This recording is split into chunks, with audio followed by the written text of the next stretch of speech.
tell y'all what this does.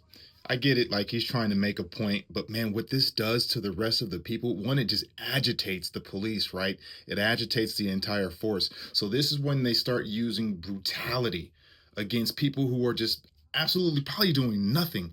So not realizing the true problem this actually causes. And if you got a different opinion, drop it in the comments below.